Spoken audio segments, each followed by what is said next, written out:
The nation of Iran and the nation of Israel have been true friends since the days of Cyrus the Great. কয়েক দশক ধরে চলা Iran ইসরায়েলের ছায়াযুদ্ধ বর্তমানে এক বিধ্বংসী উপসংহারের দ্বারপ্রান্তে নিয়ে যাচ্ছে মধ্যপ্রাচ্যকে। কিন্তু শেষটা আসলে কিসের শুরু? এই ধ্বংসস্তূপের উপর থেকে যে নতুন মধ্যপ্রাচ্য জন্ম নেবে তার চেহারা কেমন হবে? ক্ষমতার ভারসাম্য বদলে যাবে কিভাবে? আর এই নতুন খেলায় আমেরিকা, চীন এবং সৌদি আরবের মতো শক্তিদের ভূমিকা কি হবে? চলুন সেই উত্তর খোঁজা যাক বিশ্ব ডায়েরির আজকের পর্বে। যে কোনো বড় যুদ্ধে সবচেয়ে বড় প্রভাব পড়ে ক্ষমতার ভারসাম্যের উপর। আর ইরান ইসরায়েলের বর্তমান সংকট মধ্যপ্রাচ্যের কয়েক দশকের পুরনো ক্ষমতার সমীকরণকে ভেঙে চুরমার করে দিতে যাচ্ছে। অবধারিতভাবে যুদ্ধের সবচেয়ে বড় প্রভাব পড়বে ইরানের ওপর।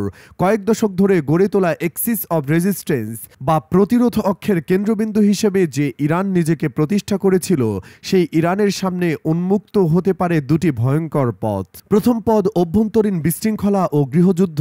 Islamic Revolutionary Guard Corps IRGC এর শীর্ষ নেতৃত্বে মৃত্যু এবং যুদ্ধের ক্ষয়ক্ষতি ইরানের কর্তৃত্ববাদী শাসন ব্যবস্থার বৈধতাকে একেবারে শূন্যের কোঠায় নামিয়ে আনতে পারে। এ সুযোগে জনগণের মধ্যে চেপে থাকা অসন্তোষগুলো আবার দাবানলের মতো ছড়িয়ে পড়তে পারে। এবার হয়তো এই প্রতিবাদ শুধু হিজাব বা অর্থনৈতিক সংকটকে কেন্দ্র করে হবে না, হবে সরাসরি শাসন ব্যবস্থার পতনের দাবিতে। এর ফলে ইরান এক ভয়ঙ্কর গৃহযুদ্ধের দিকে এগিয়ে যেতে পারে, যেখানে বিভিন্ন জাতিগত গোষ্ঠী যেমন কুর্দি, বেলুচ, আরব এবং রাজনৈতিক দলগুলো নিজেদের নিয়ন্ত্রণের জন্য লড়াই শুরু করবে। কিন্তু যদি ইরানের শাসন ব্যবস্থা কোনোভাবে টিকে যায়, তবে তা হবে আরও বেশি দমন এবং প্রতিশোধ পরায়ণ। বিশ্ব থেকে বিচ্ছিন্ন হয়ে এই নতুন ইরান হয়তো উত্তর কোরিয়ার মতো একটি সুপার প্যারাটেস্টে পরিণত হবে। তারা হয়তো আর প্রচলিত যুদ্ধে যাওয়ার ক্ষমতা রাখবে না, কিন্তু বিশ্বজুড়ে ছড়িয়ে থাকা তাদের স্লিপার সেলের মাধ্যমে সন্ত্রাসী হামলা, সাইবার আক্রমণ এবং গুপ্ত হত্যার মতো যুদ্ধের পথ বেছে নেবে। এই কোণঠাসায় ইরান হবে আগের চেয়ে বেশি বিপজ্জনক। কাগজে কলমে ইসরায়েল এই যুদ্ধে যদি জয়ী হয়, তবে তারা হয়তো তাদের সবচেয়ে বড় অস্তিত্ব সংকটকে সাময়িকভাবে দূর করতে পারবে। কিন্তু এই বিজয় কি তাদের জন্য দীর্ঘমেয়াদী শান্তি এনে দেবে? সম্ভবত না। এই বিজয়কে বলা যেতে পারে একটি পাইরিক ভিক্টরি, অর্থাৎ এমন এক জয় যার জন্য চড়া মূল্য দিতে হবে। সাময়িকভাবে সফল হলেও ইসরায়েল কূটনৈতিকভাবে আরও বেশি একঘরে হয়ে পড়বে। বিশ্বের চোখে তাদের ভাবমূর্তি হবে একটি আগ্রাসী এবং একতরফা সিদ্ধান্ত নেওয়া দেশের, যারা আন্তর্জাতিক আইনকে সম্মান করে না, যার ফলে ইউরোপ এবং অন্যান্য অঞ্চলের সাথে তাদের সম্পর্কে ফাটল ধরতে পারে। তাছাড়া ইরানের পতনের পর যে ক্ষমতার শূন্যতা তৈরি হবে তা সামলানো ইসরায়েলের একার পক্ষে সম্ভব নয়। তাদের প্রতিনিয়ত ইরানের প্রতিশোধমূলক চোরাগুপ্তা হামলা এবং নতুন সন্ত্রাসী গোষ্ঠীর উত্থানের ভয় থাকতে হবে। তাদের বিজয় হয়তো স্বল্পমেয়াদে নিরাপত্তা দেবে, কিন্তু দীর্ঘমেয়াদে এক স্থায়ী অস্বস্তির জন্ম দেবে। তবে এই যুদ্ধের সবচেয়ে বড় সুবিধাভোগী হতে পারে সৌদি আরবের নেতৃত্বাধীন সুন্নি আরব দেশগুলো। কয়েক দশক ধরে তাদের প্রধান আঞ্চলিক প্রতিদ্বন্দ্বী ছিল শিয়া মতাবলম্বী ইরান। ইরানের পতন তাদের জন্য এক বিশাল স্বস্তির কারণ হবে। এর ফলে দুটি বড় পরিবর্তন আসতে পারে। প্রথমত, ইসরায়েলের সাথে সম্পর্ক স্বাভাবিক করার প্রক্রিয়া, যা আব্রাহাম এক্সের মাধ্যমে শুরু হয়েছিল, তা বহুগুণে ত্বরান্বিত হবে। সৌদি আরব, সংযুক্ত আরব আমিরাত এবং অন্যান্য উপসাগরীয় দেশগুলো ইরানের অনুপস্থিতিতে একটি নতুন আঞ্চলিক নিরাপত্তা জোট গঠন করতে পারে, যেখানে ইসরায়েল হবে একজন গুরুত্বপূর্ণ প্রযুক্তিগত এবং গোয়েন্দা অংশীদার। দ্বিতীয়ত, ইরানের পতনের ফলে মধ্যপ্রাচ্যে যে ক্ষমতার শূন্যতা তৈরি হবে তা পূরণের জন্য এক নতুন প্রতিযোগিতা শুরু হবে। এই প্রতিযোগিতায় প্রধান দুই খেলোয়াড় হবে সৌদি আরব এবং তুরস্ক। উভয় দেশে চাইবে নিজেদের সুন্নি বিশ্বের নতুন নেতা হিসেবে প্রতিষ্ঠিত করতে, যা এই দুই দেশের মধ্যে এক নতুন স্নায়ুযুদ্ধের জন্ম দিতে পারে। যুদ্ধের প্রভাব শুধু মানচিত্রেই পড়ে না, এর সবচেয়ে গভীর ক্ষত দেখা যায় অর্থনীতিতে। ইরান ইসরায়েলের যুদ্ধের পর মধ্যপ্রাচ্যের অর্থনীতি এক রোলার ক্লাস্টার যাত্রার সম্মুখীন হবে। যুদ্ধের পরপরই বিশ্বজুড়ে তেলের দাম হবে আকাশচম্বী, কারণ হরমুজ প্রণালী নিয়ে দেখা দেবে অনিশ্চয়তা। কিন্তু দীর্ঘমেয়াদে ইরানের হুমকি কমে যাওয়ায় তেলের বাজার স্থিতিশীল হতে পারে। তবে বদলে যাবে ক্ষমতার ভারসাম্য। সৌদি আরব এবং আমেরিকা বিশ্বের জ্বালানি বাজারে প্রায় একচ্ছত্র নিয়ন্ত্রক হিসেবে আবির্ভূত হবে। রাশিয়া এবং ইরানের মতো দেশগুলোর প্রভাব কমে যাওয়া জ্বালানিকে অস্ত্র হিসেবে ব্যবহার করার ক্ষমতাও তাদের জন্য সীমিত হয়ে পড়বে। যুদ্ধ পরবর্তী পরিস্থিতি দুটি বিপরীতধর্মী অর্থনৈতিক চিত্র তৈরি করবে। যদি ইরানের শাসন ব্যবস্থার পতন হয় এবং একটি স্থিতিশীল পশ্চিমা সরকার প্রতিষ্ঠিত হয়, তবে তা হবে একবিংশ শতাব্দীর সবচেয়ে বড় পুনর্গঠনের গোল্ড রাজ। চীন, ইউরোপ এবং আমেরিকার কোম্পানিগুলো ইরানের ধ্বংসপ্রাপ্ত তেল শিল্প, অবকাঠামো এবং বাজার ধরার জন্য প্রতিযোগিতায় নামবে, কিন্তু এর বিপরীত চিত্র হতে পারে। সার্বিক আঞ্চলিক অস্থিতিশীলতা, গৃহযুদ্ধ এবং সন্ত্রাসী হামলার ভয়ে আন্তর্জাতিক বিনিয়োগকারীরা মধ্যপ্রাচ্য থেকে তাদের পুঁজি সরিয়ে নিতে পারে।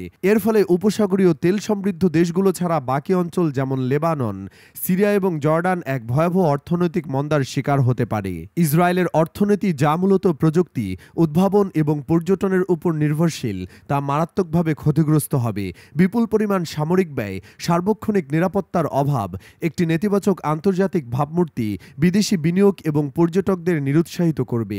ইসরায়েলকে একটি দীর্ঘমেয়াদী যুদ্ধ অর্থনীতির জন্য প্রস্তুত থাকতে হবে।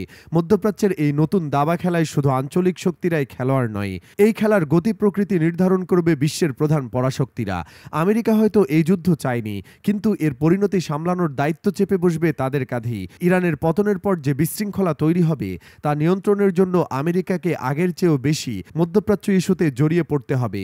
তাদের মিত্র ইসরায়েল এবং সৌদি আরবের নিরাপত্তা নিশ্চিত করা এবং এই অঞ্চলে চীনের ক্রমবর্ধমান প্রভাব মোকাবেলা করাই হবে তাদের প্রধান কাজ। এর ফলে এশিয়ায় মনোযোগ দেওয়ার যে পিভট এশিয়া নীতির কথা আমেরিকা ভাবছিল, তা আরও একবার পিছিয়ে যাবে। চীনের জন্য এই সংকট একটি বিশাল সুযোগ। তারা প্রকাশ্যে শান্তি এবং স্থিতিশীলতার কথা বললেও পর্দার আড়ালে এই বিশৃঙ্খলা থেকে সর্বোচ্চ সুবিধা আদায়ের চেষ্টা করবে। তারা নিজেদেরকে একটি নিরপেক্ষ মধ্যস্থতাকারী হিসেবে উপস্থাপন করবে। যুদ্ধবিধ্বস্ত ইরানকে তারা পুনর্গঠনের জন্য বিপুল পরিমাণ ঋণ দেবে এবং এর মাধ্যমে ইরানকে একটি নির্ভরশীল ক্লায়েন্ট স্টেটে পরিণত করবে। সস্তায় ইরানের প্রাকৃতিক সম্পদ কিনে নেয়া এবং এই অঞ্চলে নিজেদের অর্থনৈতিক ও রাজনৈতিক প্রভাব বিস্তার করাই হবে তাদের মূল লক্ষ্য। মধ্যপ্রাচ্যে রাশিয়ার সবচেয়ে বড় মিত্র ছিল ইরান এবং সিরিয়ার আসাদ সরকার। আসাদ সরকারের পতনের পর ইরানের এই বিপর্যয় রাশিয়াকে এই অঞ্চলের প্রায় অপ্রাসঙ্গিক করে তুলবে। ইউক্রেন যুদ্ধ নিয়ে ব্যস্ত থাকা এবং তার প্রধান মিত্রদের হারিয়ে রাশিয়া এই নতুন গ্রেট গেম একজন দর্শক ছাড়া আর কিছুই হয়তো থাকবে না। ভূরাজনীতি এবং অর্থনীতির বাইরেও যুদ্ধের সবচেয়ে বড় মূল্য দেয় সাধারণ মানুষ। এই যুদ্ধের মানবিক পরিণতি হবে ভয়াবহ এবং দীর্ঘস্থায়ী। ইরানে যদি গৃহযুদ্ধ শুরু হয়, তা হবে একবিংশ শতাব্দীর অন্যতম বড় মানবিক বিপর্যয়। লক্ষ লক্ষ মানুষ শরণার্থী হয়ে তুরস্ক, পাকিস্তান এবং ইউরোপের দিকে পাড়ি জমাবে, যা এক নতুন বৈশ্বিক সংকট তৈরি করবে। অন্যদিকে রাষ্ট্রের নিয়ন্ত্রণ ভেঙে পড়লে যে ক্ষমতার শূন্যতা তৈরি হয়, তা চরমপন্থী গোষ্ঠীগুলোর জন্য উর্বর ভূমিতে পরিণত হবে। ইরানের শিয়া মিলিশিয়ারা যেমন হিজবুল্লাহর দুর্বলতার সুযোগে ইরাক এবং সিরিয়ার অস্থিতিশীল অঞ্চলে নতুন করে ইসলামিক স্টেটের মতো চরমপন্থী গোষ্ঠীগুলো উত্থান ঘটতে পারে। এই যুদ্ধ ইরান এবং ইসরায়েল উভয় দেশের মানুষের মনে এক গভীর মানসিক ক্ষত তৈরি করবে। একটি সম্পূর্ণ প্রজন্ম বেড়ে উঠবে যুদ্ধ, ঘৃণা এবং প্রতিশোধের স্মৃতি নিয়ে। এ মানসিক আঘাত বা ট্রমা কয়েক দশক ধরে এই অঞ্চলের সমাজকে তাড়িয়ে বেড়াবে। যুদ্ধের পর মধ্যপ্রাচ্যের ভবিষ্যৎ কেমন হবে, এর কোনো সহজ উত্তর নেই। আমরা যে দেখতে পাচ্ছি তা হলো একটি পুরনো পরিচিত সংকট থেকে এক নতুন অজানা সংকটের শুরু। এই নতুন মধ্যপ্রাচ্যে ইরান হয়তো আর পারমাণবিক হুমকি থাকবে না, কিন্তু তার জায়গায় জন্ম নেবে গৃহযুদ্ধ, সন্ত্রাসবাদ এবং নতুন আঞ্চলিক প্রতিদ্বন্দ্বিতার মতো অসংখ্য ছোট বড় সংকট। এই যুদ্ধ হয়তো শেষ হবে, কিন্তু শান্তি আসবে না। মধ্যপ্রাচ্যের ভবিষ্যৎ এখন এক খোলা পাতা, যেখানে আগামী কয়েক দশক ধরে লেখা হবে ক্ষমতা, ধর্ম, তেল এবং রক্তের এক নতুন ইতিহাস। সেই ইতিহাসকে আরও বেশি সংঘাতের নাকি এক নতুন বোঝাপড়ার, তা কেবল সময়ে বলে দেবে। কিন্তু একটি বিষয় নিশ্চিত, এই অঞ্চলের চেহারা আর কখনোই আগের মতো থাকবে না।